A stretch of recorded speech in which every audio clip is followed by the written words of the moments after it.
And let's get this Instagram connection started up.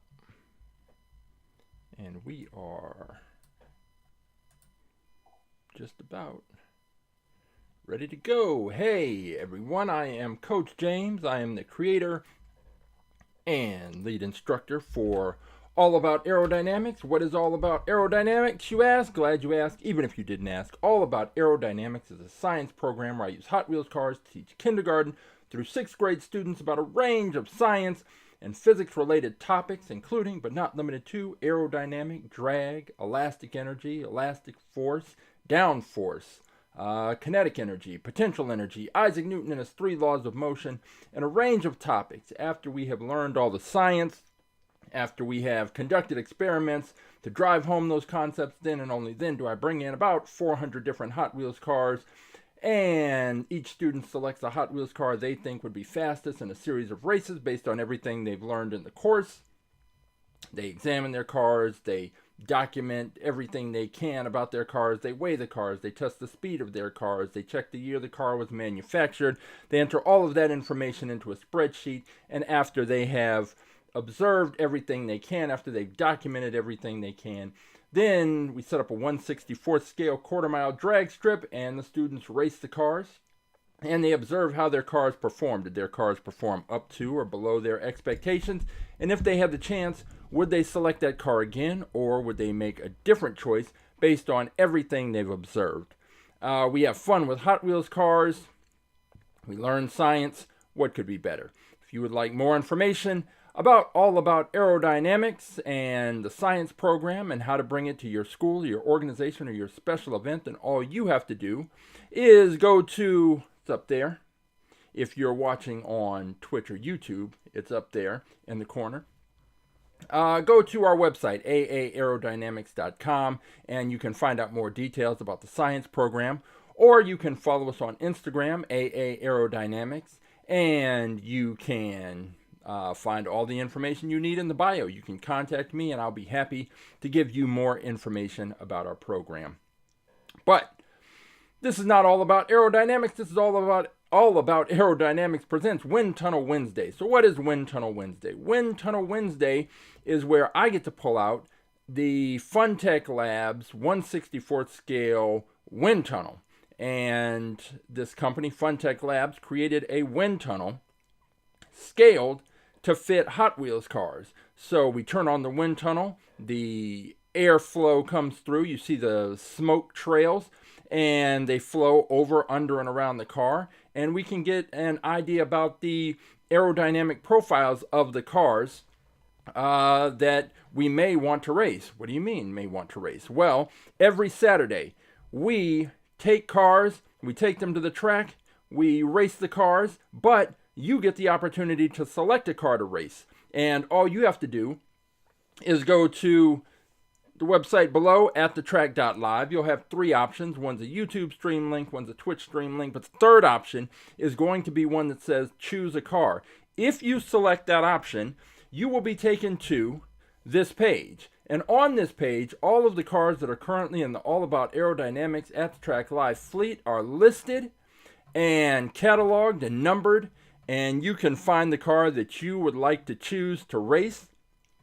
Every Saturday, I introduce about 6 new cars into the fleet, and viewers select a car that they want to see race against those. So all you have to do is find the car that you think would be faster than whichever car I've introduced into the fleet, and we will take it to the track, we'll race it, and see if you can become the week's champion. If you do happen to pick the car that is faster than all of the others, then all you have to do is beat out our fastest in fleet car, and that is the car that has been the champion from the previous week. And that car currently is this one. It is the Blitz Speeder.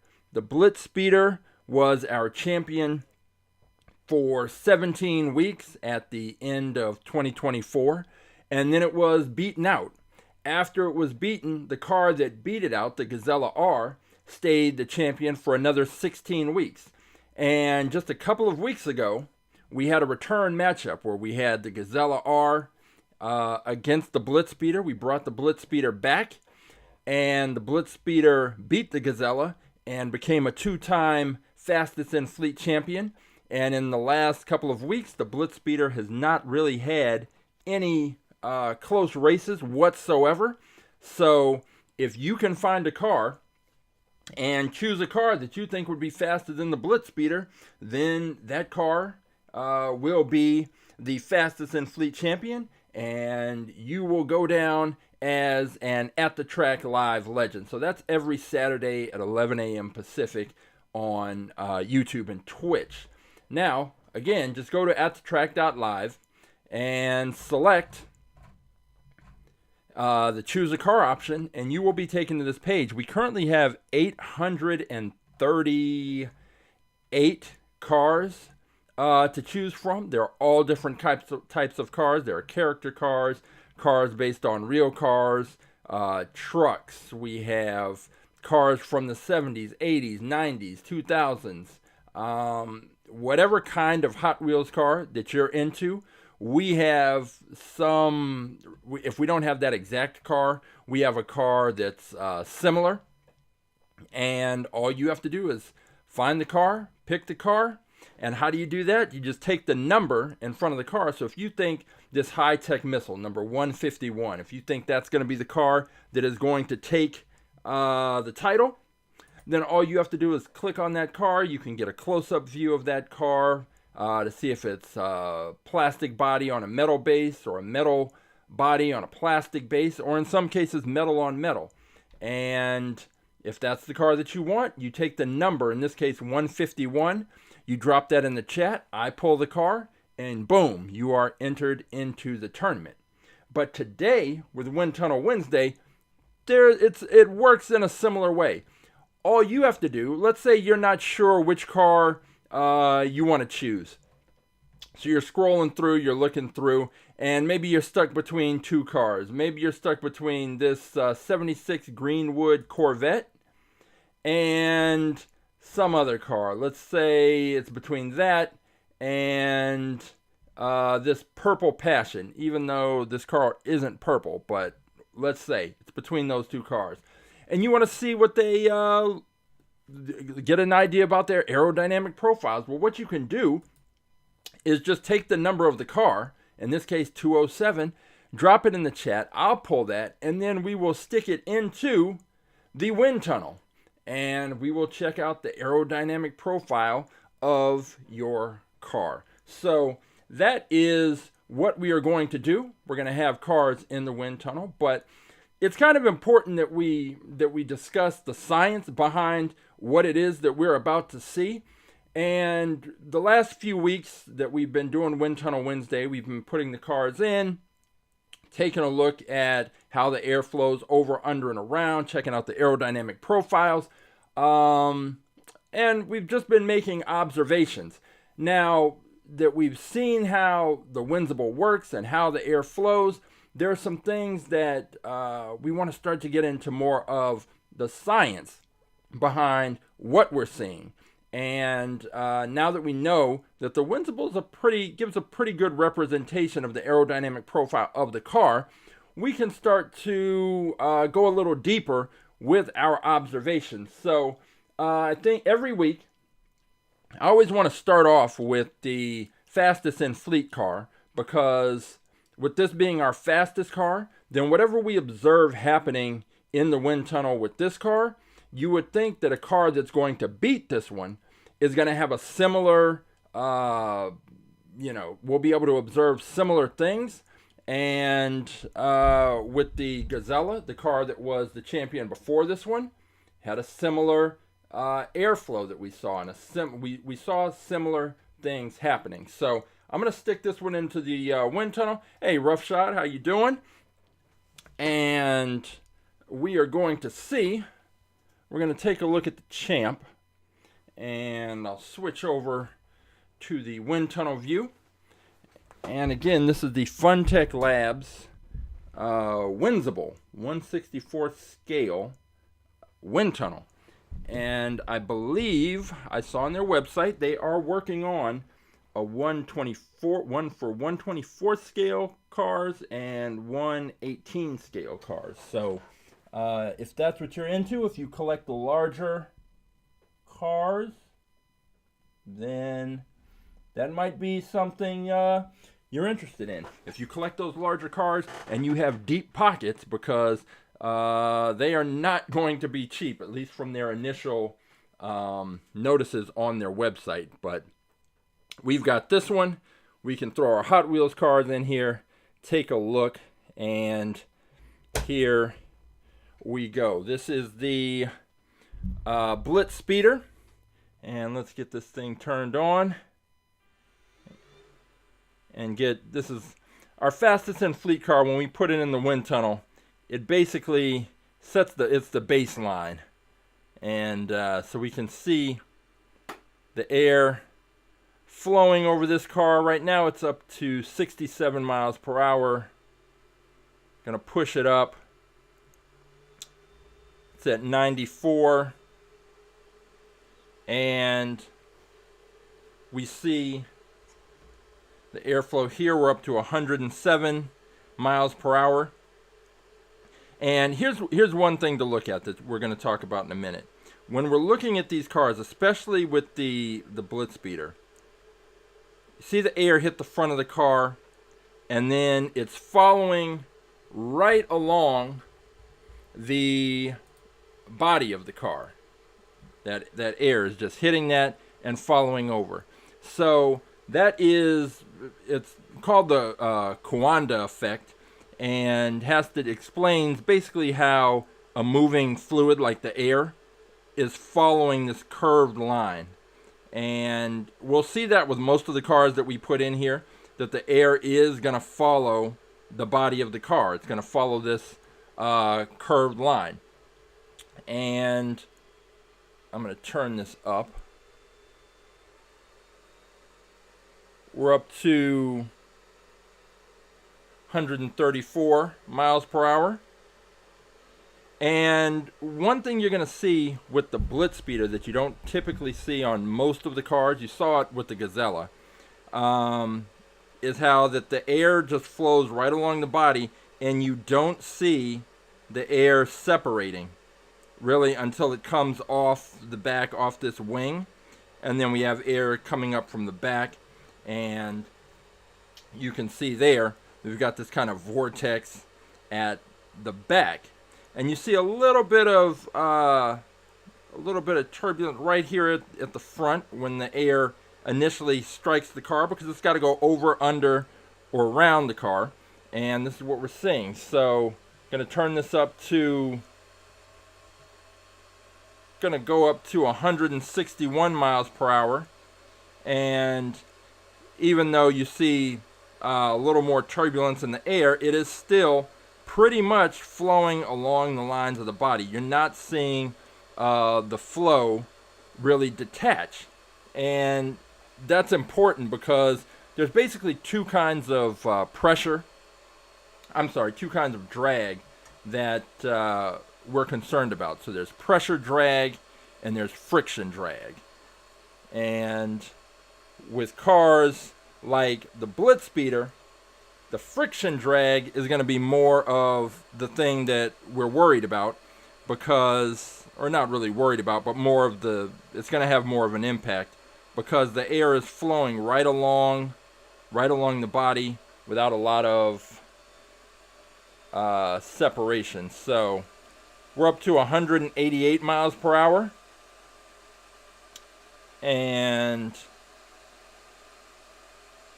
that is what we're observing with the Blitz Speeder, our fastest in fleet car. And this car is it's going to be tough to find a car that is faster than this one. At this point, it's on its second run as champion, and we are seeing that it hasn't had any competition since it's been back, but that's only been the last 2 or 3 weeks. So we don't want to get carried away, but there's also the previous run it had of 17 weeks on top. Let's see, Roughshod wants to take a look at number 71, the Jet Threat. Let's see which one that is. 71. Get over here and scroll on through. 71. Oh, okay. The Jet Threat, and this one looks to be all metal and definite low profile, and I will grab that one. So let's see, number 71. I will pull that. It's right over here. 71. And okay. Let's take a look at the Jet Threat. This is, put it on here. Let's take a look at the actual car. Roughshod's still sticking with that, what was that, the Monoposto. He's still sticking with that one for this week. If you want to pick a car to race on Saturday, this is a good place to just kind of, take a look at the different options that are available and get a closer look at the car that you may want to go with on Saturday. So this is this one's solid because it's an all metal car, so it does have a little bit of weight to it, which is different for these like smaller, lighter cars. I like the fact that the front wheels, they're open, are protected. So if this car happens to crash, it is not going to wind up with a bent axle. So this car is going to stay in the fight and stay available to race regardless of what happens. So let's take a look at this one. Let's bring it over to the wind tunnel, and let me just also, I'll put the blitz speeder back over here. So what I was saying earlier about the pressure and what we see. So with these cars and any car that is moving through the air, let me stop this right here. When the car is moving through the air is going to hit the front of the car, and it is going to build up at the front of the car, and then it's going to pass over the car and under the car. And basically, the air that is traveling over the car is going to be moving faster. It's going to be moving slower over the top of the car, and that's going to create high pressure. And the air that moves under the bottom of the car is going to be moving faster, and that's going to create low pressure. Okay? So, the same thing. When the air builds up at the front of the car, it creates high pressure. And then in the back of the car, there's going to be low pressure.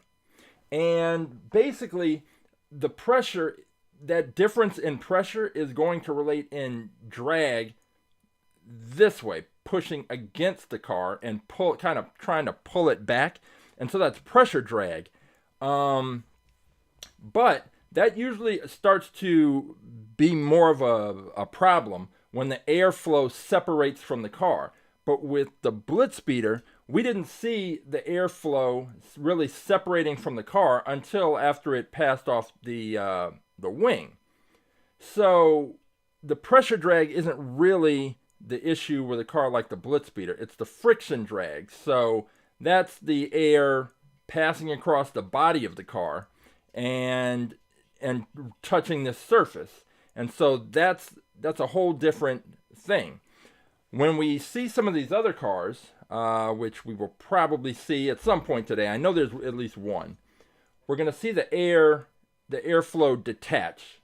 It's going to detach, and when that detaches, now you're creating a bigger area of low pressure at the behind the car. From whatever point it separates all the way to the back, it's creating this low pressure. And that difference in pressure, the high pressure at the front, low pressure at the back, is going to serve to slow the car down. But let's go back over to the wind tunnel and see what we see with this one right here, this Jet Threat 3.0. Let me get it lined up right there. All right, and we'll see. This car, well, you're sticking with the monoposto, so we'll see what happens with that. But I've got a feeling that you've got this one already locked and loaded, just in case the monoposto comes up short. This may be an option. So here we go with the Jet Threat 3.0, and this car is so low that, I mean, we do see this is at 80 miles per hour. What I'm going to do is I'm going to stop this, and I am going to raise this car up just a little bit. Now I ordered from Funtech Labs, the same company that makes the Windsible. They have a little dyno that they've made, and it fits inside the wind tunnel, and it will lift the cars up, and it supports the wheels. So the wheels, I believe it has a battery in there, so the wheels will be moving, and it produces a pretty cool effect. Yeah, this car is all metal. It's all metal, except, I mean, other than the wheels and the little canopy, everything else is metal. So all this black part is metal. Under the bottom, that red, all that is metal. It's got some nice weight to it, which is surprising for a smaller, like these smaller cars tend to be the lighter cars, but not in this case. So let me see. So I put a little magnet beneath this car just to lift it up, to put it more in line with the smoke streams. Let's see what we get now. So now we are at 67 miles per hour. And let's go ahead and turn this up. So we're not really going to... See, that's the thing with putting the little magnet on the bottom. That changes and impacts the airflow beneath the car. So it's most likely some of this turbulence that we're seeing here, it would be happening anyway, but it's not clear how the air that's going underneath the car, what's happening when it hits that magnet. It has to go around that. And then, so I'm just kind of focused on the airflow above, on the top, and we're up to 107 miles per hour. And what we can see is that, so some of the air is coming up here. I'll try and move the camera just a little more. You can kind of see right in this area that there's some airflow coming up and then flowing up over the body. And it looks like there's airflow on either side of the canopy there.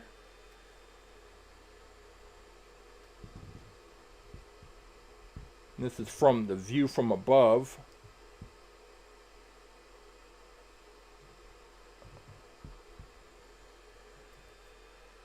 Bringing this back down. And that's at 121 miles. I'm going to turn it up. Going to get to 147. And now we can start to see more of that detachment. And that is not what we saw with the Blitz speeder. With the Blitz speeder, that airflow was staying connected to the body right until it left the back end of the car. And with this one, like I said, once the air separates from the body, now you're starting to have, there's going to be lower pressure from whatever point the separation occurs out to the back. The high pressure would be building up in the front on most cars. Now this one doesn't have a lot of frontal area, so it's an interesting it'll be interesting to see what this does on the track, and then we can compare that with what we saw in the wind tunnel. So this is at, we're at 161 miles per hour, and getting a view of how the air is moving there.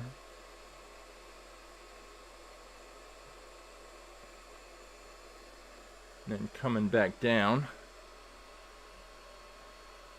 And it's just a lot, you just see a lot more turbulence with the air than you did with the Blitz speeder. We're now up to 188 miles per hour.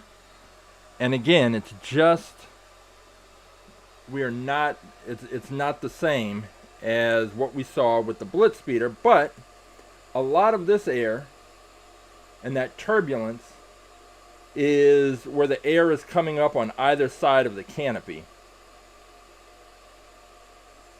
And that's the thing with these fantasy cars. With the fantasy cars, they have so many just strange shapes and designs and pieces and parts that it's hard to apply, you know, the regular things that we would apply to normal cars to these cars, because we just don't know. You're not going to see a car on the street with this with that design. I mean, it's more, you know, you're getting into that kind of F1 territory, but it's also got kind of a jet profile, and I know the lights are dim on the Windsible, so I'll move it back over to the little car stage here, so you can get a better look at just some of the shapes and what we're looking at with this car. And there's just so much about it that is not standard. I can clearly see the airplane influence, that's part of the name, the jet threat. And so you can see the airplane aspects to it. The canopy is definitely fighter jet inspired. But then we have these pieces, these wings here, and what we saw is when the air was coming up, it was interacting with this front part of the car and then coming up around the canopy, and then the airflow was pretty much detaching right about here. Now some was flowing up over the body, but we saw a lot of detachment, and that really isn't, it's not what you would typically want to see, but because this is a fantasy car with so many strange design elements and aspects, I don't know how it would perform on the track. So what we have to do is we have to see it perform on the track, and then we can come back, see what we saw in the wind tunnel, and see how that aligns with what we saw. So one thing is, after this car races, then we'll definitely bring it back, put it in the wind tunnel, and see, So if the car performs very well, then we'll know, hey, okay, these certain things, this is something that you should look for in a car if you want it to perform well. These are some of the things you should look for in the wind tunnel in a car that is likely to perform well. And when we talk about likely to perform well, we have this 70 Superbird, and this raced on Saturday. And this car was unlikely to perform well because of the size and the weight. The weight, it was about 42 grams, which is a lot heavier than the cars that typically do well on the track. Usually you want a car in about the 32 to 36 gram range. That's usually what we see do well. So this car came in at 42 grams, and usually cars that heavy, gravity gets a hold of them at the tail end of the track, and they start to slow down, and they get passed, and they lose. Superbird is the exception, and it's a heavy car, but it's still, it actually won the tournament last Saturday, and then it lost to the Blitzspeeder, but that's no crime there. And so I wanted to see this car in the wind tunnel because it sort of defied all of the expectations of the heavier cars. Usually heavy cars just don't do well, which is why I tend not to, why cars that do well on gravity tracks tend not to do as well on our tracks. So if you go to AtTheTrack.live, you select the choose a car option, and you look, these first two were the first two Hot Wheels cars I ever owned. These are my first two Hot Wheels cars. And these cars, I've seen them do well on gravity tracks, a few gravity tracks. But on our track, nothing. No, they're just way too heavy. And they are old school Hot Wheels cars, metal on metal. Even with the gold Hot Ones wheels, they just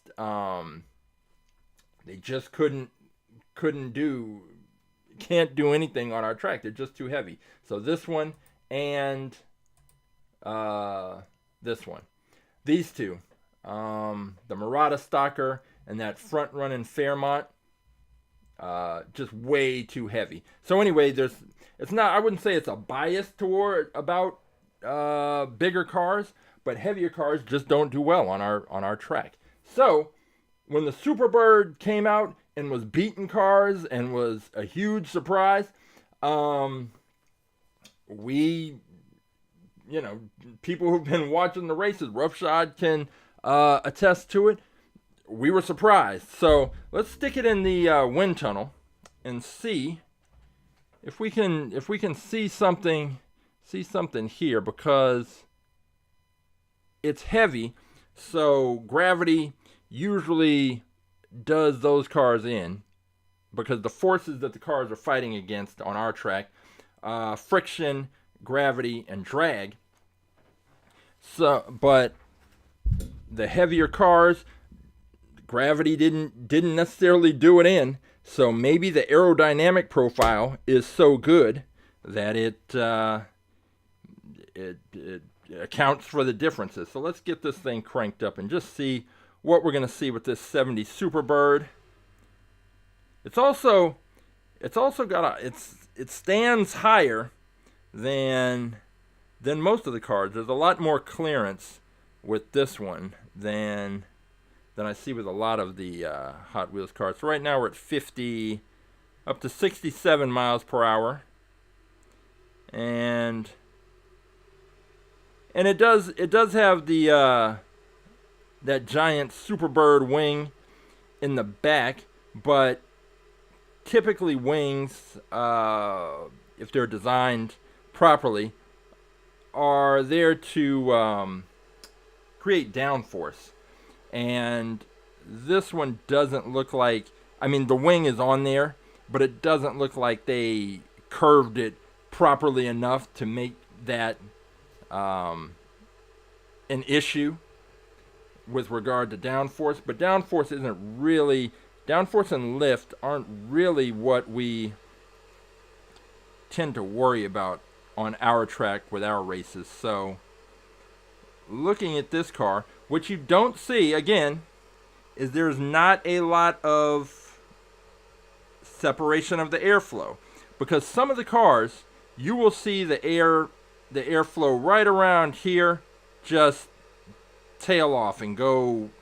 You'll see a huge gap, and again, that's creating lower pressure behind the car, and that will create, based on the high pressure at the front, low pressure at the back, it's going to create pressure drag, which is going to slow the car down. And then, of course, if the air does stay connected to the car, then, you know, you're worried about friction drag, but the air is staying connected to the body of this car, and that is the, as I mentioned before, the Coanda effect. So let's go up to 161 miles per hour. And you do see it's following the body, goes up along the top, and then there is a bit of separation here between the back windshield and the back of the roof, and where it comes out of the back and then dips down, and we have the faster moving air beneath, and then the air reconnects the back end.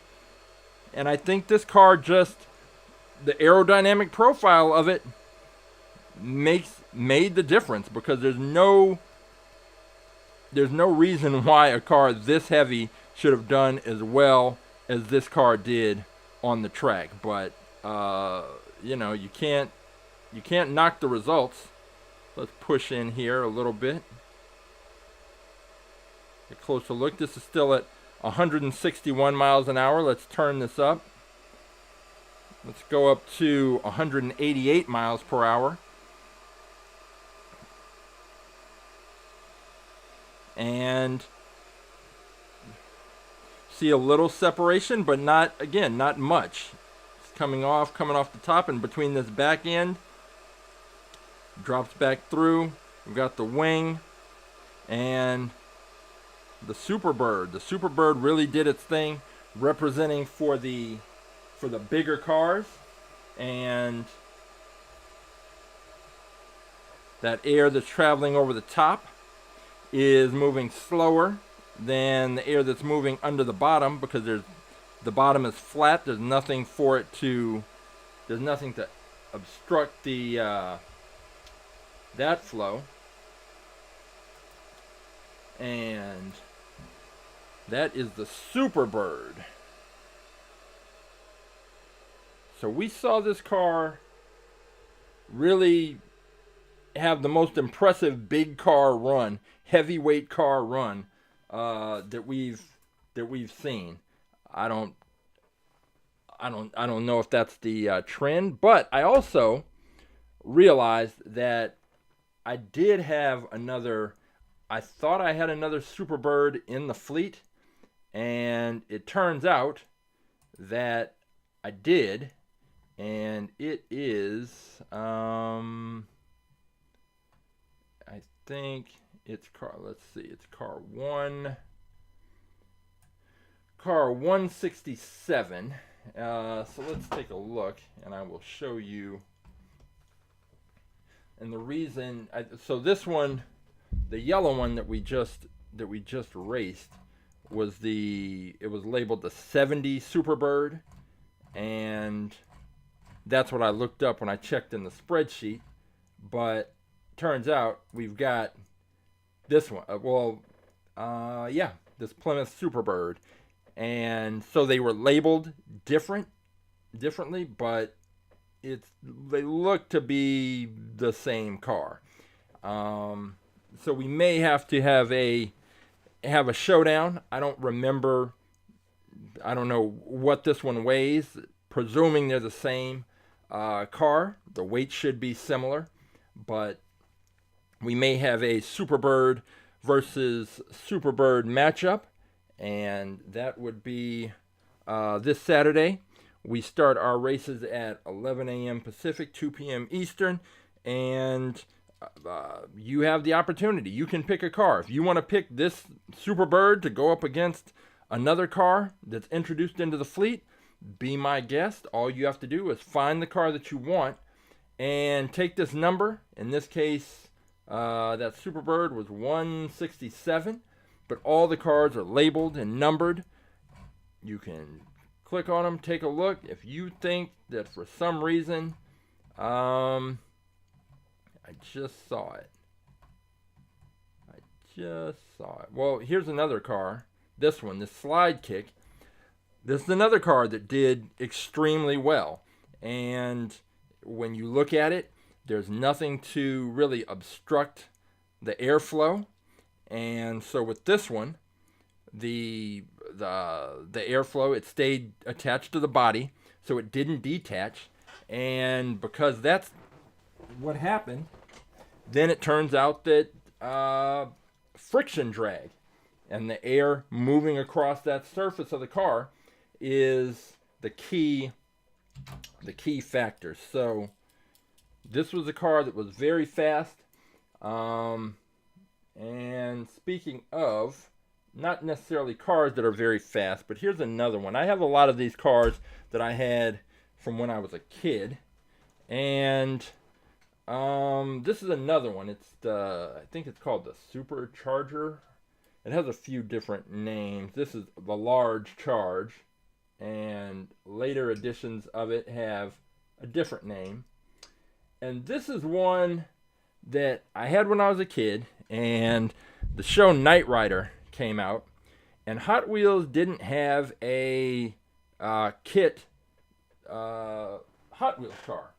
So, because they didn't have that, and I was watching the show and I wanted one, I decided to take a black magic marker, and I don't remember what color this car used to be, but I took the black magic marker and colored it black, and you can even see I put red right there. That was supposed to be the little red light from the kit car, and this was my version of kit, since Mattel didn't have one that I could ask my parents to get for me.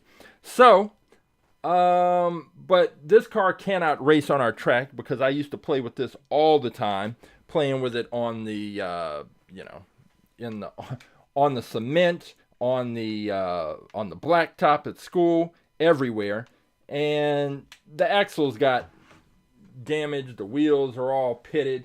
So it won't be racing on the track, but I can put it in the wind tunnel and check out the profile, because if the wheels and axles on this car were in better shape, and if it wasn't a metal on metal car, which is going to make it just super heavy, then I would think aerodynamically it should have a shot. So let's throw it in the wind tunnel and just see what what's the manufacturing year on this one is.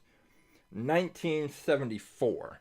So this is a almost 51-year-old car, or 51 years old, depending. Let's drop it in the wind tunnel and see what we've got. So the Large Charge, and make sure it's lined up properly, which it is not. There we go. The Large Charge. This is this car I've had most of my life, and it was my Knight Rider's car. Now, of course, Hot Wheels has the Hollywood TV Icons, whatever series, so you can actually buy the Knight Rider car, and I have one in the fleet. But this is what I had to. This is my DIY homemade kit car from back in the 80s. So let's see what happens. We're up at 67 miles per hour, 80 miles per hour. And so much like the Blitz Speeder, what we saw with the Gazella, we are not seeing a we're not seeing the air separate from the body of the car. In fact, this one even more so, because there is nothing. It's just one sleek upper part of the car. The air is hitting that. Once again, talking about the Coanda effect, which explains essentially how a fluid like air tends to follow a curved surface, and that is definitely what we're seeing at 94 miles per hour. I'm going to step up to 121.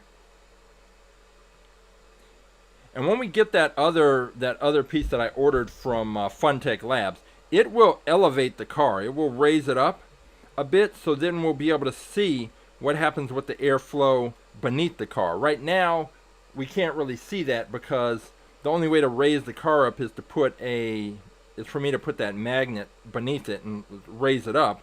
But in doing that, the magnet disrupts the airflow beneath the car anyways, so it's not really helping. It's 134. We're going up to 161 miles per hour. And again, this car is roughly, based on the manufacturing year, about 50 years old. And I think I have another version of this, and I believe it's in the fleet. But it was new. It's newer. The wheels and axles are great, perfect condition, but the car is still heavy.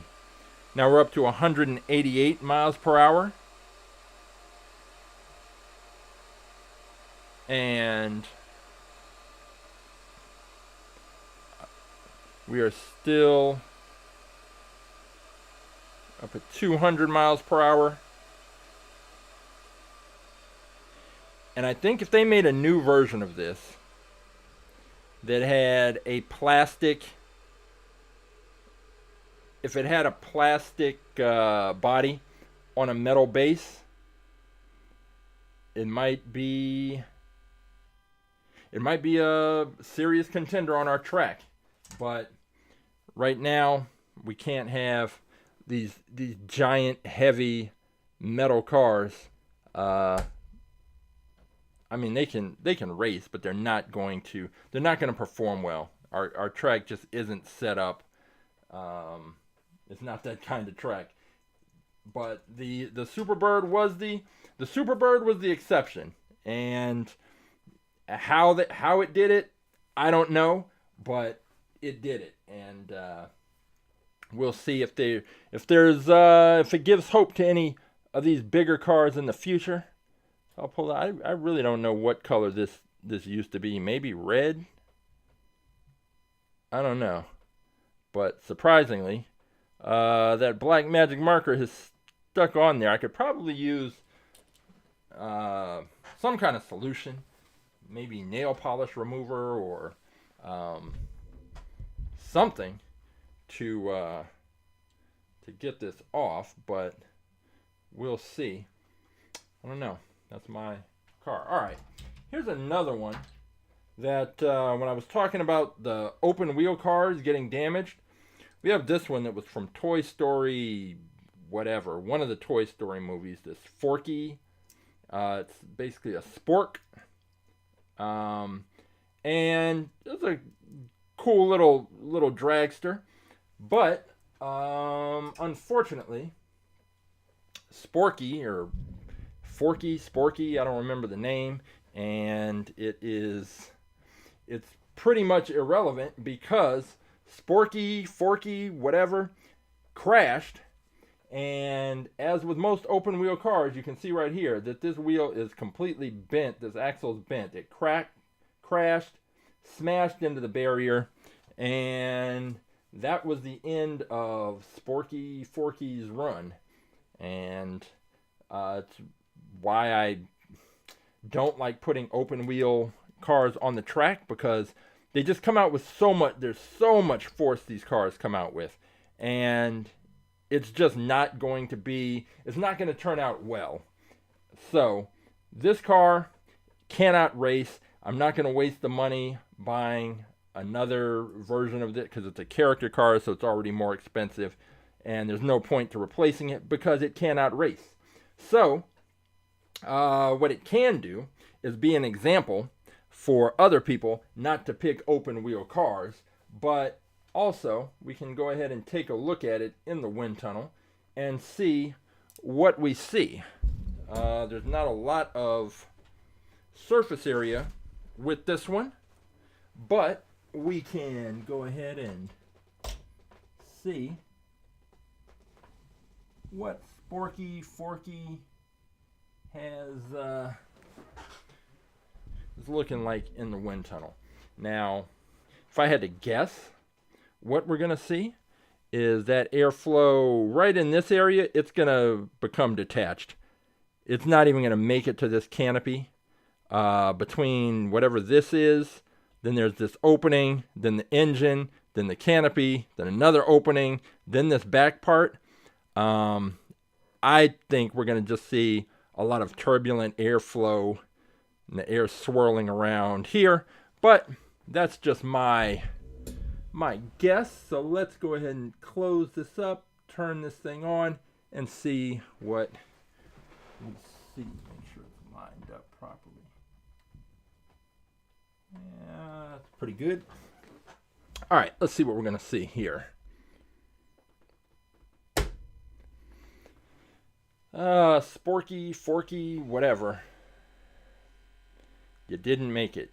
If you want to see the episode where Sporky Forky crashed, you can go to our YouTube page, select the live tab, and all of the episodes are listed. All of the cars that raced are listed with time codes, so you can jump straight to the reviews, the races, whatever it is that you want to see, and you can see exactly what happened to Forky, Sporky. All right, we're up to 94 miles per hour, and somewhat, now we're at 121. And you can kind of see that basically the air is hitting this front part, and then it's just kind of flowing over the top. And it's, as it hits this area here, then it's spilling off to the sides, which, let me see if I can get a view. You can kind of see towards the top there, the air flowing off to the sides.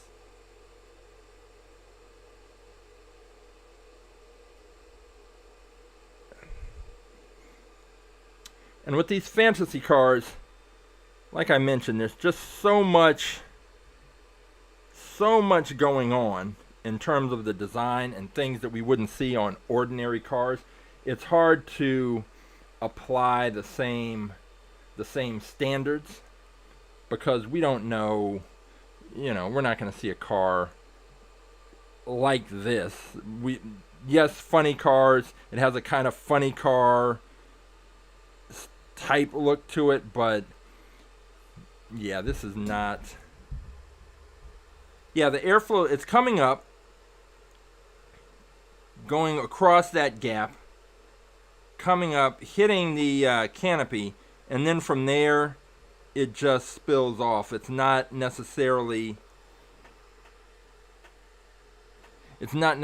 flowing up over the top. Nothing like what we saw with the large charge, the Blitz Speeder, or the Superbird.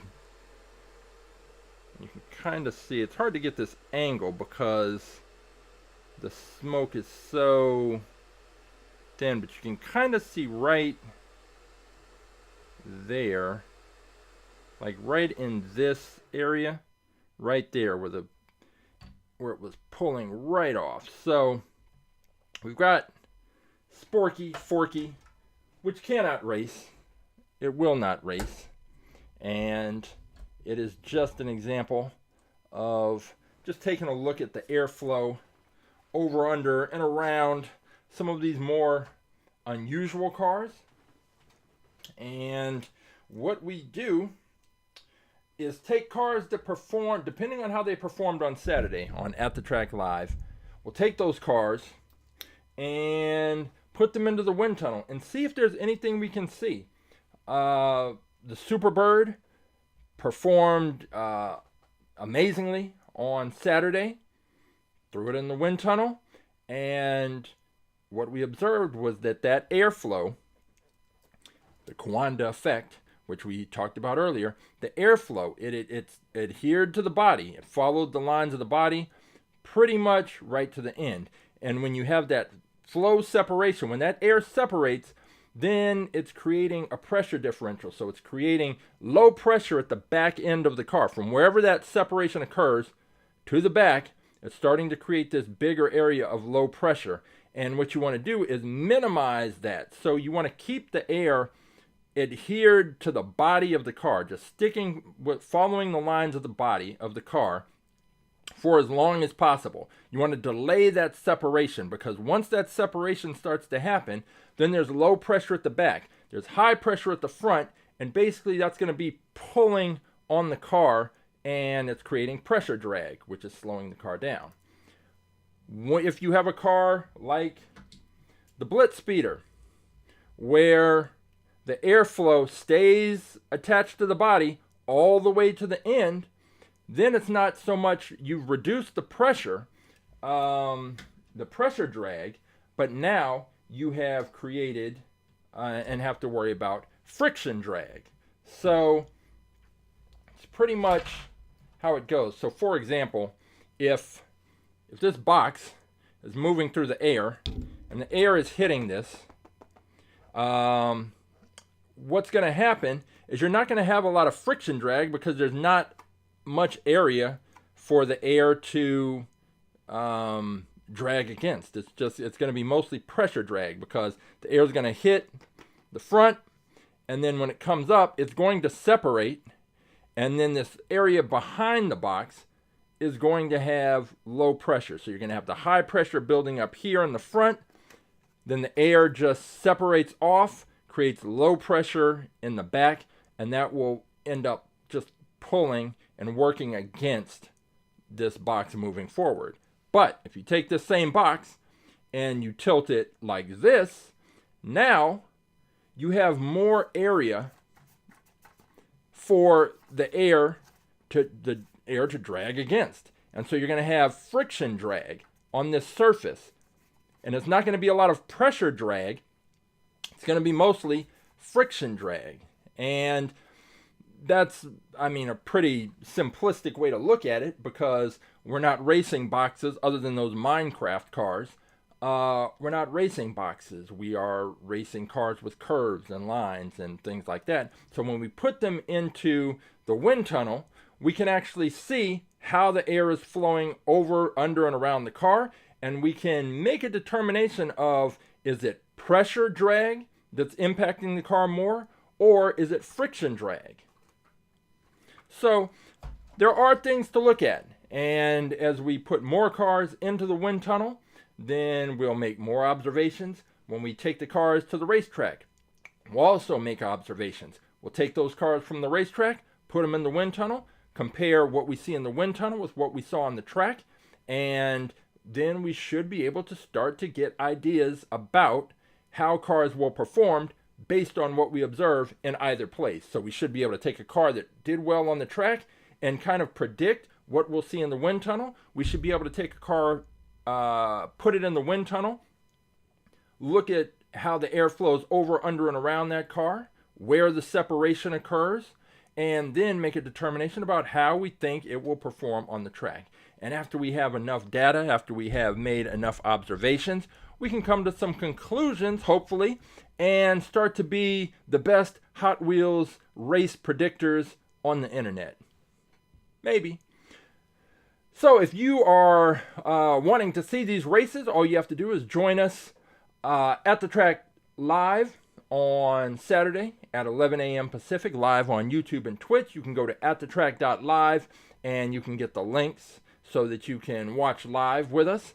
And if you want to select a car, all you have to do is also go to AtTheTrack.live, select the choose a car option, go through, find the car that you want, take the number of that car, drop it in the chat. I'll pull the car, we'll race the car, and we'll see what happens. Are you going to be able to beat out the Blitz Speeder, or are you going to at least be able to beat out the new cars that I introduce into the fleet? So that is a lot of fun. If you're into racing Hot Wheels cars, come join us. If you can't make it, all of the episodes are on our YouTube page under the Live tab. Scroll through, check out what we do, check out the races, and sooner or later, you're going to find a car that you want to race. I'm pretty certain of it. So, again, AtTheTrack.live, choose a car, find your car, I'll pull your car, we'll race your car. It's a lot of fun. Saturdays, 11 a.m. Pacific. If you want more information about our science program, all about aerodynamics, aerodynamics.com to find out how to bring our program to your school or your organization or your special event. And what more can I say? Follow us on Instagram to keep up with sort of the day-to-day ins and outs regarding the program. But for Wind Tunnel Wednesday, we're here every Wednesday just putting cars in the wind tunnel, making observations, and applying a little bit more science each time. I am Coach James. So for Wind Tunnel Wednesdays, for All About Aerodynamics, and for At The Track Live, I will see you at the races.